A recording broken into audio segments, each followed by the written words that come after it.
Giggs. No. Rhodri. Is there anything that Lionel Messi is better than you at? It's opinions. I respect your opinions. Maybe in your opinion Messi is better than me, but in my mind I'm better than him. I do it again. Add it up, bankroll, euro, peso, add it up. I'm just doing me, everything is on me. Oh, you matter what? Add it up, bankroll, euro, peso, add it up. I'm just doing me, everything is on me. Oh, you matter what? Told her if it's all me, everything is on me. Gon' back it up. Matter what? Told you I'ma do me. Why you hating on me? It's not adding up. I do roll like a Mack truck. Country heart, I might cop a farm and go act up. Lot of scars, I was cold-hearted, now I'm back up. Keep it real, I do this once a month. I don't rap much. I just hit the money and go stack up. Only buy Carhartt cards and get tatted up. All that other bull, it don't matter much. You only climb me, I put the ladders up. No fault, I done doubled up on the workload. I think I fell in love with the bankroll. Pray up, get money, then we lay low. Add it up, bankroll, euro, peso, add it up. I'm just doing me, everything is on me. Oh, you matter what? Add it up,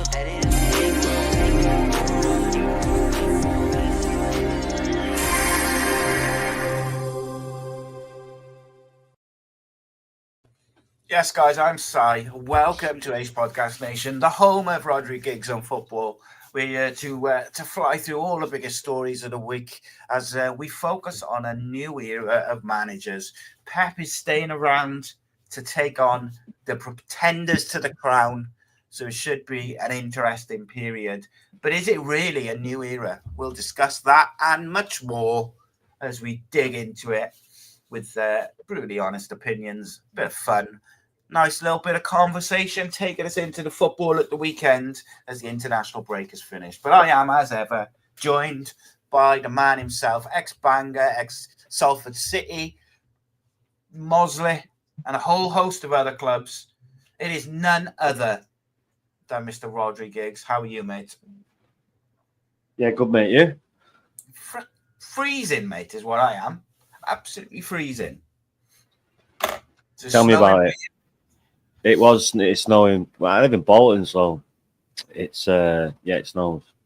It's always cold. It was snowing about 20 minutes ago. Yeah.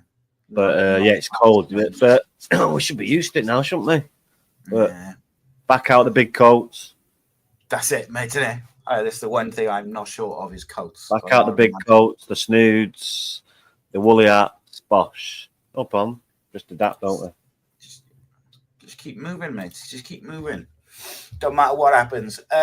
First and foremost, mate, I want to talk a bit about the new era of managers. But before we get to the kind of club football side of that, Craig Bellamy, 6 games as Wales manager, unbeaten, promotion, playing some very, very exciting football to watch. Have you been impressed? 2 seconds, mate. 2 seconds. Yeah, that's all right. So Rhodri was at the evening that we spent with Craig Bellamy when he talked about his plans for the Wales job. He'd literally been given the job like 2 weeks before we did the event, and it was really, really interesting. And one of the things which stuck out was by the time everyone left, how on board everyone was with Craig Bellamy, and everyone would run through a brick wall for him. And we kind of said at the time that if he can get the players doing that, it could be a really exciting time for Welsh football. But what have you made of Craig Bellamy's 6 opening games, mate? Promotion? Couldn't have done much more, could he? No, very good. Very good. Attacking football, good football, good on the eye as well. But, dangerous. Look like can score a lot of times when they're going forward. Bringing players in who are not really playing at a club side and looking like really good players like Wilson. Brooks look decent. 1 second, mate. Sorry. Yeah, that's all right.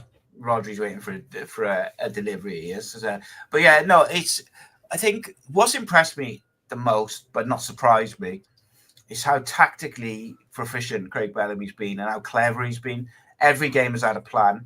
Sometimes it's a different plan. You might see two different systems game to game.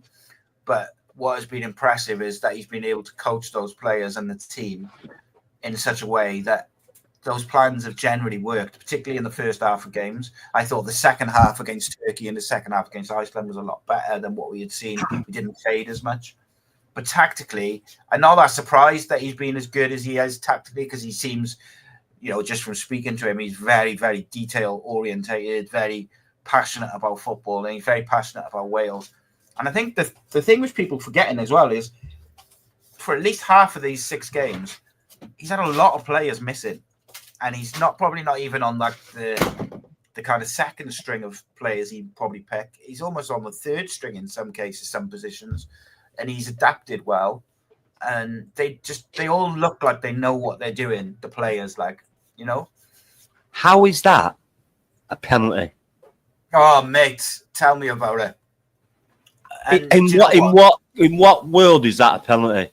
Now that's just justice, that. But if that had gone in, that's bad. That. And mate, bad.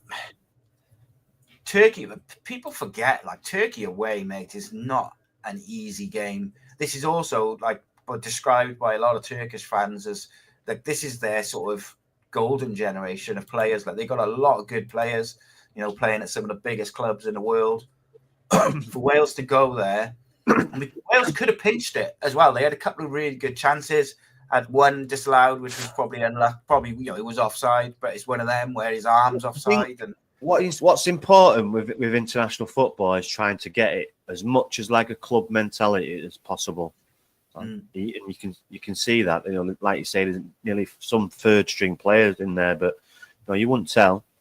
They've just been brought in, just come in seamlessly and done really well. So that's down to coaches, but obviously the group of players as well. Yeah, and I think, I just said when you popped off there, one of the overriding things after we did that evening with him was everyone was kind of I'd run through a brick wall for him now. He was very engaging and very not only did you encapsulated by what he was saying, but what he was saying made sense. And a few people after the problem you got with him, mate, is because people have a persona about him. Oh, he's angry, or he's this and that. Playing football, that's the way he was.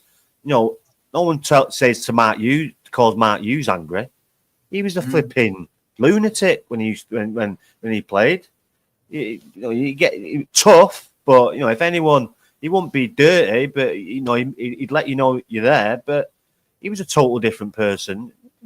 People have a persona as Bellamy, he's a bit of a lunatic, but golf club and all that nonsense. But people grow up, they mature, and just because you're one way on a football pitch doesn't mean you like that off the football pitch. You're calm, the blood's not going, you're thinking straight. Oh, it's just and like I say, like you said before, in that interview, he come across really, really, really well. And you can see that by the end of the night, by the ovation. Yeah, 100%, mate. And the thing is as well, you just felt if he could get that same sort of reaction in terms of people buying into it from the players, which they clearly are, it could be a really exciting time for Welsh football. Because at the moment, I would say with Wales, we haven't got a superstar like a Bale or someone like that. We got a lot of. That's almost a good thing, though, mate. Because if like you just said there, we'll go back to the third string. If you're relying on one person or two, it doesn't. Yes, you'll need them people later on in competitions to win you the big games, but it's especially with Gareth Bale's injury record. Yes, he was great for Wales, but I don't think necessarily it's a bad thing. Yes, we'd love to have Gareth Bale and we'd love to have the great players of Wales, but he's making a team, not like a team of individuals. He's got a team there, and he's got a big squad to delve into, and the young team as well. Yeah, I mean, what's really exciting is that the young crop of players coming up through the 19s and the 21s, there's some serious talent coming through. And I'd imagine that he will do what the previous managers have done. Like, there's a reason why Ethan Ampadu, Nico Williams, Harry Wilson have all got 50 plus caps, because they brought them in as youngsters, gave them a bit of game time, capped them. And I fully expect that to happen over the next sort of 12 months or so. And now United scored a hat-trick again the other day for Wales under 19s. He's got a bit of a pushy-pull thing at the moment between Wales and Italy. He's playing for the Welsh under 21s, but Italy won him. So it's like, do you cap him like you capped Kumas? I don't know, mate. But it's exciting, I can tell you that much. Yeah, it's good, and just exciting things to come. Exciting things ahead. Yeah, promoted, mate, as well. Say again. Promoted, obviously, the Montenegro game helped. So what we're in? Were we in A? Going to B now? No, we're in A now. So B. Right. So we'll have some strong teams in next year. Yeah, it's going to be interesting, mate. Obviously, the next port of call is the World Cup qualifiers, and it'll be interesting. One of the interesting things with that, I'll say interesting another time, is what he does with the keepers, because he's been rotating them game to game in these Nations League games. Do you think he has to make a decision, or do you think he can go with what's best for the game? Because Danny Ward seems very, very good with his feet. So when he wants to be a bit more attacking, going to have a bit more of the ball, he seems to have Ward there. When we're going to be under a bit more pressure, he seems to bring in Darlow, who's an excellent shot stopper. Do you think he can go like that? Ideally, you wouldn't want to do that. But if it works, which it has, they played 6 games and not lost 6 games. All that they've drawn 3, but they've won 3 as well. And if it works, what why mess with it? But ideally, you'd want to pick one. But if one skill set suits this game better than the other skill set, then why would you not go with that just because of keepers? I just said to Harry on the Welsh podcast on the other channel that every other position on the football pitch, you tend to game to game tactically you might need a more defensive fullback or a more attacking fullback, or you might need 2 holding midfielders, whatever it is. But you'll pick the profile of play that you need for that game. Why can't you do that as a goalkeeper? Like, I get defenses normally want to play, but is that when they're playing 30, 40 games a season, they want to have that continuity? When you're playing 2 games and then you don't play together for 6 months or 3 months, sorry, does it matter if you rotate the keepers? They all seem relatively comfortable with both keepers. I don't know. Like, it'd be interesting if he keeps going with that. Well, like I say, if it's not broke, why mess with it? So there's a lot of players to come back as well, isn't there? Like in terms of, and it's a long way yet. One of them might pick up an injury, another keeper might come out of nowhere. So you just don't know. But ideally, you'd want to stick with what you've done. Mm-hmm. Yeah, and he's got like Ethan Ampadu to come back. I don't know if he'll be back in March because he's out for the season with an injury. But obviously, Aaron Ramsey, you've got Kiefer Moore, and there's a few others as well. Like then you got a couple of the younger players like Owen Beck and that who are playing. Charlie Savage. They're playing week in, week out for their club sides and doing very well. Will they be pushing for a place? Then you've got talent like Charlie Crew and Lewis Kumas and these types of players who are pushing. It's an exciting time for Wales. It's got to be said, both on the pitch in terms of how they're playing, but also a new manager who's come in and 6 games unbeaten. The proof's in the pudding. Yeah. So Nick just says an interesting one. Do you think Aaron Ramsey will get back in the team? He's the captain, isn't he? So I tend to think he probably will. But then he put him on the bench, didn't he? Like he started. I think he'd be in the squad. And then in the game a few days later. Yeah, he'll be in the squad, but will he play? Possibly. But yeah, You want energy, mate. You want energy now in the side, and especially the way he plays. And Ramsey's he's getting on a bit. He wasn't the fastest anyway, but he's a good character and person to have with the group. So yeah, if he's fit, then he'll obviously be picked because he's captain. But just to wait and see, mate. Wait and see. Depends on what wants to go with, and what the opposition and how they match up. All these things you have to take in your thought process. So we'll wait and see, won't we? How old is he now, Aaron Ramsey? 34? No, he's not that old, mate. I think Is he not really? Or is he's it? 30s, mate, if I was guessing. It'll be interesting, mate, because I think he's going to have a similar problem with Cardiff at the moment. Problem is he's been about so long, 16. Well, yeah, he was playing first team football at 16, wasn't he? So it feels like he's been there for forever and ever. But yeah, he's got to get his place back in the Cardiff side first and foremost, mate. Just needs to get fit first of all, and then when he gets fit, I'm pretty sure he'll be 33, just turned. Well, yeah, one off. Yeah, mate, he's got plenty to offer still. Plenty to offer. Yeah. There was times during those 6 games where I think we've needed an experienced head in the middle of the park just to, because it's a very young midfield to insert. When Jordan James and Ampadu play, they're both like 22, 23. Sometimes later in a game, you need an experienced head who you can just put in there. I think Joe Allen did it the other night, but he's not really playing regular football. So, Ramsey will have plenty of opportunities if he gets and stays fit. That's the biggest obstacle to him. Sticking on the manager front, mate, Pep has signed up for at least another year next year. Well, I'm reading 2 years, but obviously it's a year and a year option. Yeah, it's like a year with another year's option. Okay. But I was looking around, looking at the managers of the various clubs in the Premier League, on the back of obviously Bellamy doing well at Wales, and it does feel a little bit like we're moving into a new era of managers. You've got Amorim's just come at United. You've got Ange at Spurs, although there's been a few issues there this week, which I'll put to you in a bit. But you've got Maresca coming at Chelsea. You've got Arteta, who's building something at Arsenal.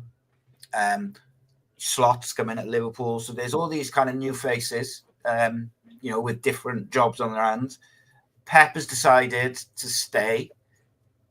Is it a bit of an interesting one from Pep's point of view? Because he has just done a year, he's here next year, and then he's got the option. I think a lot of people expected him to go this summer. So are you surprised he's stayed, I suppose, is the question? No. He's still got some really good players there. Yes, some players that look like they're on the way out, but he's still got a good core players. They tie Haaland down again. He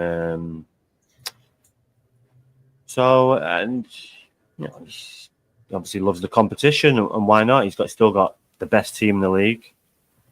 Won 4 on the trot. Why not go for 5? Why not go for 6?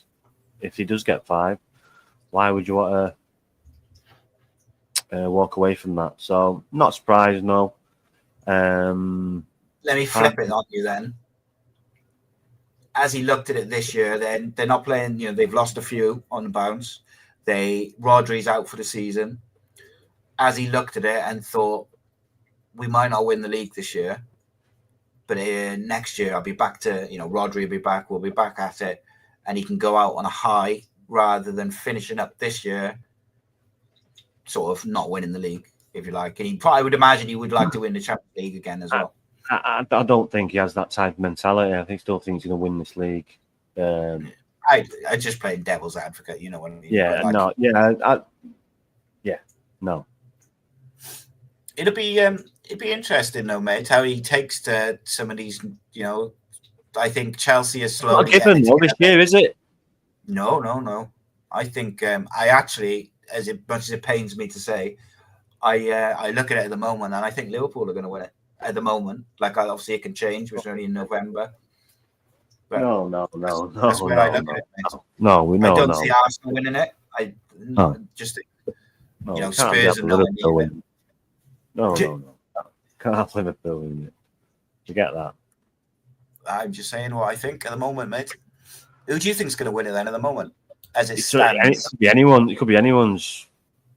Liverpool aren't their little blip yet, have they? They always have a little blip. Someone does, but playing really good football in a minute. They've got strong bench. Yes, they've had unlucky injury with the keeper, but Keller's come in and been brilliant for him. So, like we talked last week, you know, he looks like he's been looked at now. So, and they've got a keeper on loan that'll probably take over from Alisson. So, who's that? The kid from Georgian keeper. What's his name? Well, Liverpool's got on loan keeper. Yeah, he's plays for Georgia. Where's he gone on loan? Where's he gone on loan now? Oh, I should have known it. I'm sorry about it today. I'll find out now, mate. He's the Georgian George, keeper. Really you just good. want me to try and say that name. He's he's staying at Valencia till the end of the summer. Yeah, that's it. Summer, he was the first when he signed. Yeah, I ain't gonna even try and pronounce his name, but Georgie is his first name. Yeah. So you think he's coming in to replace Alisson? Do you? Yes. Which, if you're Keller, you must look at that and think, well, no, but this is what I'm saying now. They might look at him now and think, well, we've got two here. Let's let them fight it out. And then we talked about before. Healthy competition in house can only make you better. So, but you can't have all three. It's just the second one who comes second. You know, he's happy with that. So, but because they're both could easily be number ones. But you can't have them two and Alisson, can you? So you'd have to get rid of one. But they could cash in on Alisson, couldn't they? Yeah, I think so. It still blows my mind, mate, that you're 13th and they're 4 points off third. Like, obviously a lot of traffic in between you and third, but if your new manager comes in and strings a few results together, you could find yourself right up there again. No, and there's no more busier schedule than what's coming up with all the games coming up with Christmas upon us. So, and the New Year. So there's a lot of games crammed in. So you have 4 or 5 wins on the bounce, and that'll put you way up there. So yeah, it's just got to get consistent now, and all signs are looking good. All the videos coming out of Old Trafford and on the training pitch. He gives off this really confident persona for me, and I get a really good vibe from him. So, but real confident, not cocky, confident. It's not like Mourinho. Mourinho wasn't cocky, he was just confident, but he was confident in a different way. This guy's... He seems assured in himself, doesn't he? Yeah, very, very assured, very assured. And just hopefully, the players buy into it now, because, if they don't, this kid doesn't look like he messes about. So, it's all good things. So, we'll see. Did you see the training footage that they put out of his first session? Straight into 3 at the back. So that would indicate that he's planning to do it. Yoro, Maguire, and Johnny Evans. Johnny Evans and Shaw. Maguire. Maguire. Was it Shaw? Shaw, yeah. Anthony, one wing back, as predicted by me. Yeah, but they're all international, aren't they? No, I understand that, but he could have played one of the youngsters there. He could have played someone else there. No, but he's obviously seeing if he can do it. Yeah. Why wouldn't you? If the other players aren't there, let's see if he can do it, because he's got more the capabilities to do it, more than enough. I was watching it's more like he's strong. He can attack. It's just that, can he defend? Well, statistically, he's the best defensive winger in the Premier League. Like, he's in the top 1%. He's only played fucking 2 games. Well, no, I mean, like, over his whole time at United, I think it is. Oh, well, there you go. They're the stats that you don't. They're the stats that people overmiss. They want to see goals and assists, but that is also important. And if you've seen videos of him when he was at Ajax and he was playing for Brazil, he's a very good player. But confidence is a killer. And he's obviously confidence is, and we've seen this before at Old Trafford when wingers or other players come, it's a difficult place to play. It's a big club, big stadium, and you've got to be brave. And if your confidence is low, then you're going to struggle. Confidence is massive, isn't it, for any player? Once your confidence goes, and it's like you're compared to the yips, I suppose, in golf. But once your confidence goes, nothing gets it back, like a goal or a good performance or just something. It can be a small thing, it can be a big thing. Did your brother ever lose confidence in his career? Do you remember a period where he was struggling on the pitch and maybe his form was a bit poor or whatever? I'm sure there was a period in the middle of the career when some of the crowd would get on his back as well. But yeah, everyone goes through a bad spell. It's how you come through that bad spell. Do you go, or do you keep attacking, keep being brave? But you've got to have good people around you as well, like players, manager, which he had. So, it was every person's going to go through that little dip in the career. Not every time it's going to be, no injuries, nothing off-field issues. It's always going to be something. So, but yeah. Let me ask you a question then, mate. With that, everyone gets a fresh start, don't they, with a new manager? So, Anthony, I don't know, whoever, they all get a fresh start, a clean slate to a certain degree. What do you make of, we've talked about Marcus Rashford a lot, good and bad, over the last 12 months or so, if not longer. At times you've been quite critical of him, and I have, or we've been, we've stuck up for him and we've said he looks like he's doing certain things better. What do you make of the criticism that he got for flying out to America to watch the basketball? It's just poor judgment, isn't it? It's just poor judgment. Is it, or is it just it's his own private time? He can do what he wants. Right, you're at Manchester United. You're 13th in the league. 13th in the league, right? Yeah. Your manager's just been sacked. New manager's coming in. He's just come in because it's everywhere. Why and why would you not want to meet him and work with him straight away? Instead, you want to go to a basketball and getting autographs and this furry. I don't know what he was wearing, but he's walking around New York like he's bigger. Mate, you're from Northern Wivenshaw. Come on. But that's just daftness anyway. But yeah, no, it should be. Yeah, it's just that wouldn't have happened if Sir Alex Ferguson was manager. It just wouldn't have happened. The players wouldn't have. It just wouldn't have happened. If there was 13th and one of the players back then went on a trip to New York and they were 13th, yeah. But and if they were top of the league, no one would care. At the end of the day, that's just the way it is, isn't it? It's no, you're right. Yeah, winning solves a lot of things, or being at top solves a lot of things.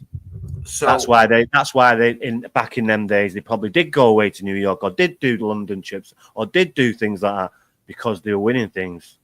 No one cared, and no one cared, and they didn't have social media and the stuff that they did have today. So it was a lot easier. What about? But they didn't. No one was flying about in private jets back then. No. Unheard of. So maybe a Concorde, but. What about the fact that Casemiro went to the same game and hasn't had the same amount of hassle? Is it because no one gives a shit about Casemiro? That's why, and he's not from Manchester. He's not grown up. He's not a Manchester boy. No one really gives a shit about Casemiro. Really? But is it also because Casemiro's been performing on the pitch this season, largely? No, they both should get treated the same. They both get treated the same. But, Marcus Rashford makes a bigger story. That's the only reason. If Marcus Rashford wasn't there, Casemiro would be the story. Because Marcus Rashford's there, get more press, more headlines. Now we're talking about it. That's why. Because I would argue that Casemiro at his age could We do should without know better. flying. We should know better. Could Both do as without bad as each flying other. across the world and blah, blah, blah, 12-hour flight. But then equally, I think when I've read I see United fans on social media, for instance, they're very angry about Rashford, but they've been pissed off with Rashford for the last 18 months for a variety of reasons. It's not Should anger. he have judged it better and just gone, do you know what, I'm going to give this one a miss because new managers, etc. It's not anger for me. It's disappointment. It's just just your blasé attitude is that your blasé attitude on the pitch. Although this year he has, for me, worked a lot harder. By my eye, he has run a lot more. Less walking, less strolling, a lot more hard work. But it's just poor judgment. And what was your question? No, just generally, like with Rashford, I was going to say, do you think he is someone who's suffering from a real lack of confidence? No. So it's not focused. It's not fully focused. Maybe he's too worried about what time his jet was going, or who he was meeting, which autograph he was going to get, or which Louis Vuitton coat he was going to wear. I don't know. He's got a lot of things going on, but he's not focusing on football. Okay. That sole focus on football. That's what you are. That's what made you. If it weren't for football, you'd be nothing. So it's just frustrating. It's just poor judgment from him. So in that training, he should know better. He's not a child. He's 27. He's in his prime. I think in this role, this striker role would suit him down to the ground. It's if he buys into it. Because if he doesn't, he'll be gone. No doubt in my mind, he'll be gone.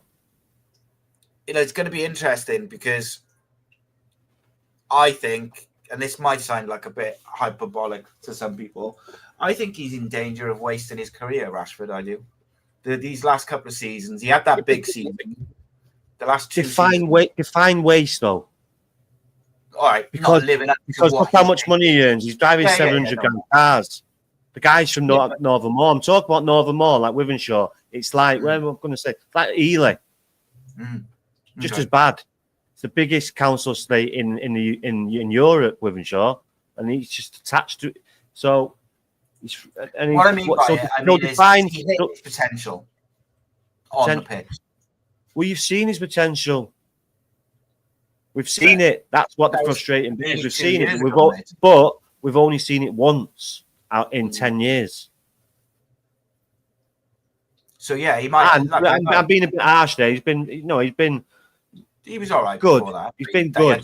He's been good. But that year, he was very, very, very good. And that nearly 2 years elite ago. Good.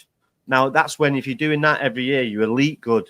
And for me, he should be now Manchester United captain and just ready to take over England captain. Instead, I don't want to know. No, I don't want to be captain.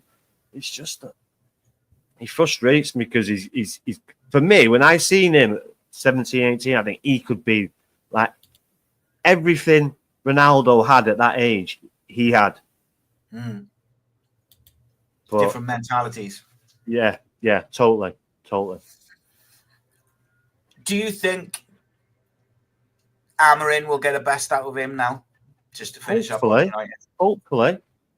But like I say, if he doesn't, no, he's a very, very valuable asset. So if he's going to not buy into it, then do you want to sack another coach, Marcus, just for your sake, so you're happy? It's not. He's been.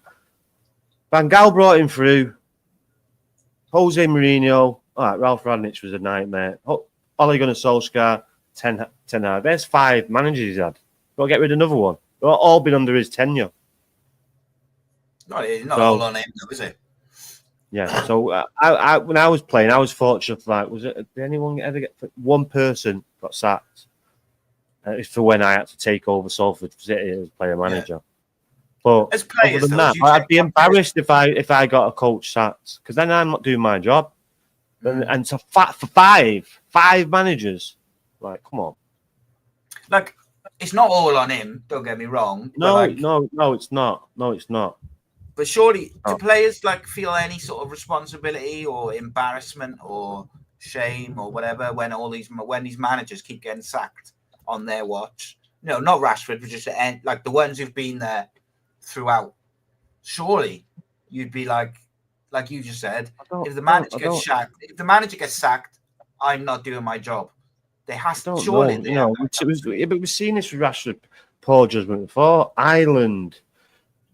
Going different places. It's just, we've seen it before. There's a pattern here now.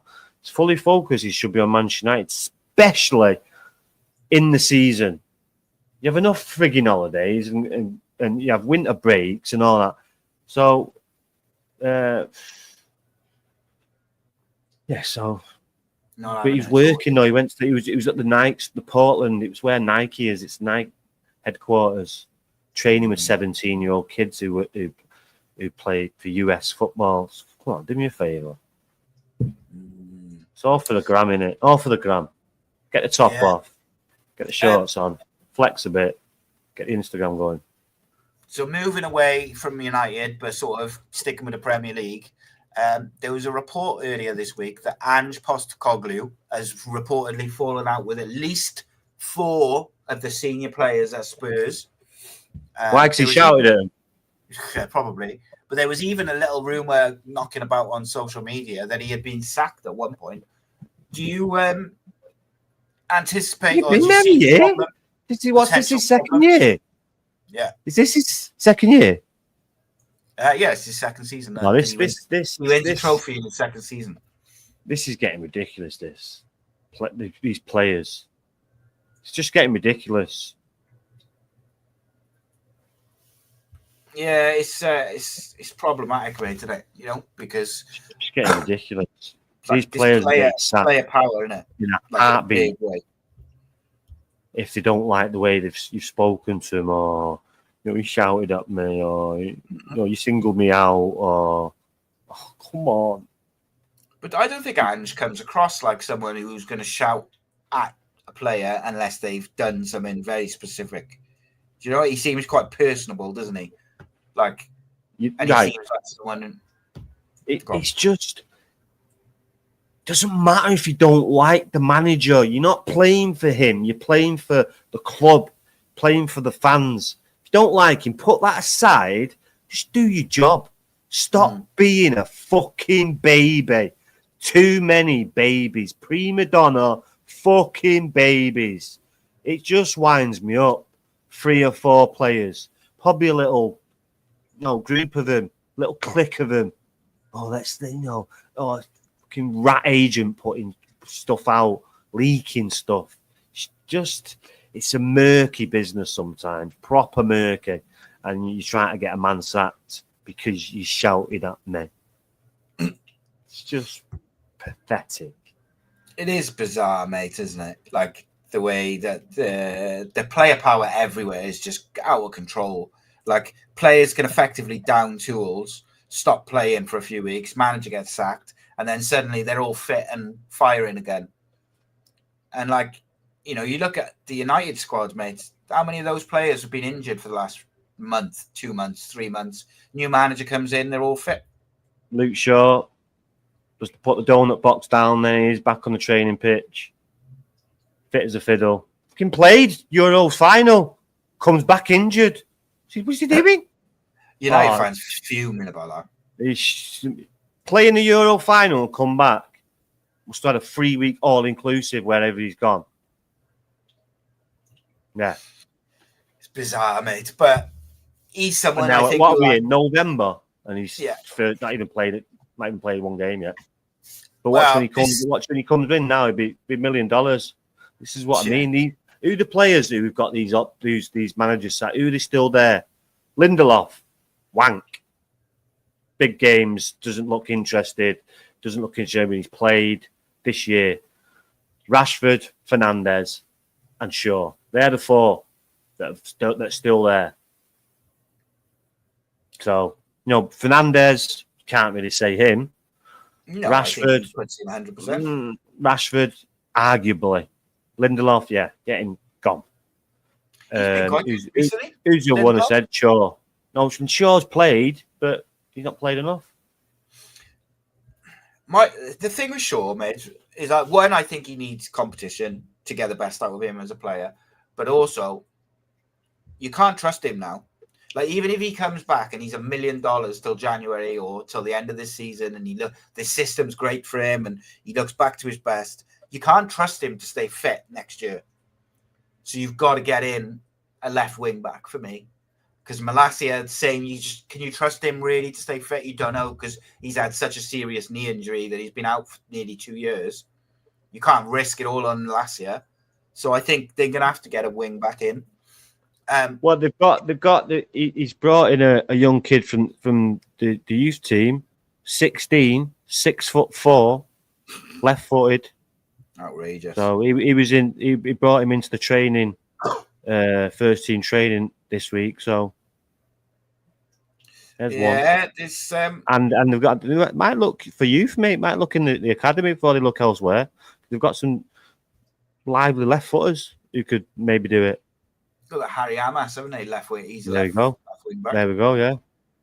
So they got a few. It'd be interesting, very interesting, what the side is on Sunday against Ipswich, because he's only had those players that we named earlier: Malacia, Shaw, Yoro. I can't remember who the third. Oh, Johnny Evans. Here's my guarantee: Mason Mount starts the number 10. I can see that, mate. With Bruno Fernandes. Yeah, I think it'll work as well, mate, I've got to say. But it'll be interesting because those are the players that have been able to work on his system during the week. Some of them are only coming back from injury and stuff like that, whereas all the players who've been away on international duty would have come back Thursday, Friday, maybe have one session with him. So does he go with those players who he's had like a few days with? It's a big risk to leave out all of the... Well, what time when would they get back? When was the last England players? Their game was what? Monday? Yeah, so Wales played Tuesday, so I think they would have got back today.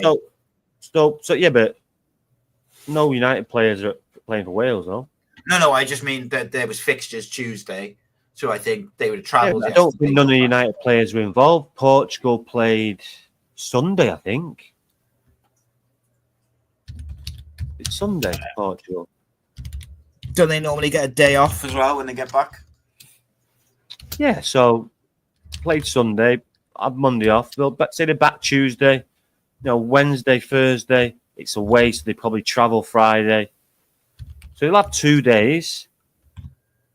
Your guy, he's played for him, knows how he plays. Bruno Fernandes is the captain, so he'll play. De Ligt will play. Maybe like someone like Martinez misses out because he's come from Argentina and Shaw's knows the system, or he played someone in the week that knows the system. So a bit of breaking news, not really breaking news, but a bit of United news for you, mate, that's dropped in the last hour. Who's injured now? Go on. Lenny Yoro's been pulled out of the under-21 game that he was supposed to play. Yesterday, he was supposed to play yesterday for the 21s, but the manager pulled him out. So I'd imagine he plays on Sunday, which would be interesting because he hasn't played a minute yet, has he? For United competitively. No, if he fancies him, he fancies him, doesn't he? Yeah, and he's one of the ones who he has trained with and he's had a good look at. So it'd be an interesting one, mate. Still, you'd want to give him half an hour or 40 minutes, but maybe too much. Maybe that's too much, though. Maybe that's too much. Here's a question for you, though, then, mate. Kieran McKenna, widely renowned as a very good coach, was linked with a United job briefly. A very highly rated young manager, very tactically astute manager. Does the fact that they did the training 3 at the back, does that give Kieran McKenna a bit of a a window into it, and maybe to prepare a little bit for Sunday's game in a different way. Mate, you can't think like that. He might be doing that, but just might be saying, this is how we're going to play. But at the minute, we're still going to keep. So he can't really think like that. Kieran McKenna, if he's a good coach, would have prepared for all avenues. So, and these are elite coaches. So it's all about looking how they set up and then adapting as the game goes. Be a big game for Kieran McKenna, wouldn't it? Against the new Man United manager to try and show that he's 100%. His team's set. They know how to play. The new side, how they react. Usually it's a positive when a new manager comes in, but still a long way to go, Ipswich. It'll be cold, be windy. So it'll be a tough match. Won't be easy. They've just beat Tottenham. So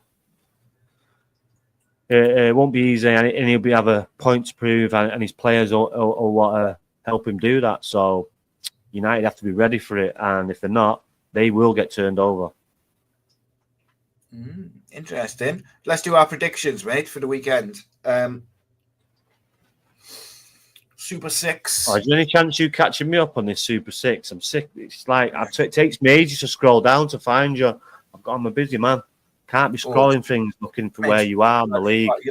You're like a couple of points ahead of me. I'm at the top. You're like where's this kid? Super Six. Super Six. You're only just above me, Manetta. Oh no, I'm talking FPL. I'm above you in both. I know that, but yeah, go on. First up, Arsenal versus Nottingham Forest. I've gone 3-2 to Arsenal. Arsenal. Who? Arsenal Forest. Is that Arsenal? Yeah. I've gone 3-2 to Arsenal, me. 1-0 Arsenal. Villa versus Crystal Palace at Villa. 2-1 Villa for me, although they've lost 4 on the bounce in the league. 4 on the bounce, sorry. And haven't won in 5. Yeah, Palace are terrible at the minute. Yeah, away from home so, as well. Something really tells me to go 1-1. So I'm going to go 1-1. I'm going to change my prediction. So I've gone 2-1 Villa. I'm going to go 2-1 Palace. So at the end of October... Yeah, go on. Palace beat Villa at Villa Park 2-1. And right. Villa I'll change mine from 1-1 to 2-1 Villa. Stealing my score. My initial score. Bournemouth versus Brighton at Bournemouth. Well, that's what mine was going to be. But I had to change it because you did it first. It's all right, no problem. But you've been stupid enough to go Palace, so that's fine. That just give me 2 points. Thanks. There we go. I'm all about generosity, mate. Bournemouth versus Brighton at Bournemouth. It's got a draw written all over it for me. I'm going to go 2-2. No. I've liked Bournemouth. 3-2 Bournemouth at home. Shout. And then you got Manchester City versus Spurs. Can Manchester City stop the rot? They've lost 4 on the bounce. I fancy Spurs. I fancy Spurs here, you know.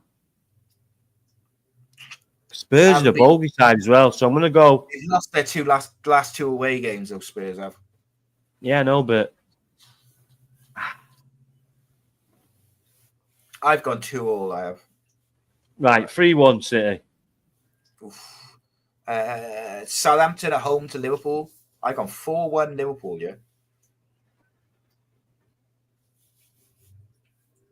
3-1. Molly whopping. And then United versus Ipswich, mates. Ruben Amorim's first game in charge. Got to be a United win, surely. 2-1 United. 2-1 United. 2-1 United. Right. Okay. 2-1. 2-1. There you go. And then also Cardiff City away to Sheffield Wednesday. Oh, wait, Sheffield Wednesday. They're down there as well, aren't they? Let's go 2-1 away win. Go on. Come on, the Bluebirds. I'm gonna go 1-0 Cardiff City. Tricky. Yeah, 1-0 Cardiff City. Very tight. Jesus Christ. Tight down there. All the way from 22nd up to 11. It's very tight. It's like that in the Premier League, mate. Very tight this year. Outside the top couple. So couple of wins and we're up there. Champions League. Where do you think you are then? Before Ruben Amorim starts his stint as United manager officially on Sunday, where do you think? Fourth. I'm going to start it with fourth to start the season. I'm going to stick with fourth. Do you think he wins a trophy as well? Yeah, Europa League. Europa League, fourth. That's a good start to his tenure, isn't it? Absolutely. Coming in after 13th. Yeah. With a load of prima donnas and sorting them whip out. Them into shape, mate. Yep. Get that whip out. What did you make of the UFC on the weekend? Oban Elliott with the knockout. Yeah. He got the bonus. He got the bonus as well, didn't he? 50 G's, baby. If you see it when I love watching the Dana White in the morning when I wake up and his interview. Yeah, and he was one of the ones who got a bonus. So 50 G's, baby. Can't fault him, mate. He proper done him over. Well, proper done him over that third round. That was it was good. John Jones, best in the world, back. Mate, he's dodging Tom Aspinall though. Is he? Fuck. He is. You got to know what you're dealing with. It's all about the mullah. It's all about that cash money. It's all about the mullah. That's got to be the fight. Have you seen footage going around with that Tom Aspinall with that kickboxer? No. He needs to sort it out, mate, because that John Jones no fool, mate. Yeah, I just think the speed and the power that Aspinall's got, he's not like a normal heavyweight. But then neither's John Jones. That's why I think it's such a good fight, mate. John Jones is without a doubt the greatest mixed martial artist fighter. And wrestling, he's got a bigger reach. We'll see.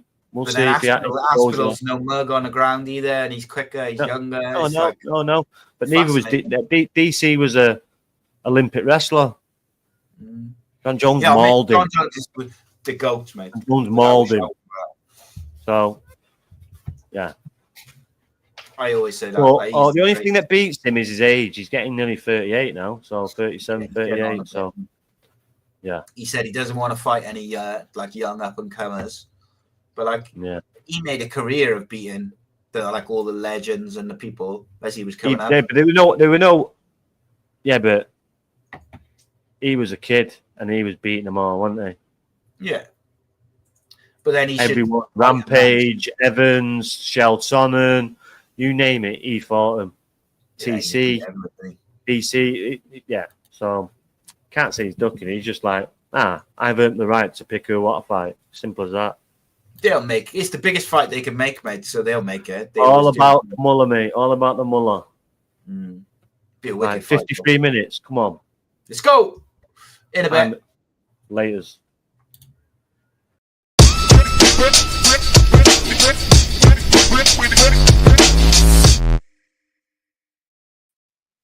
Boom, boom, boom.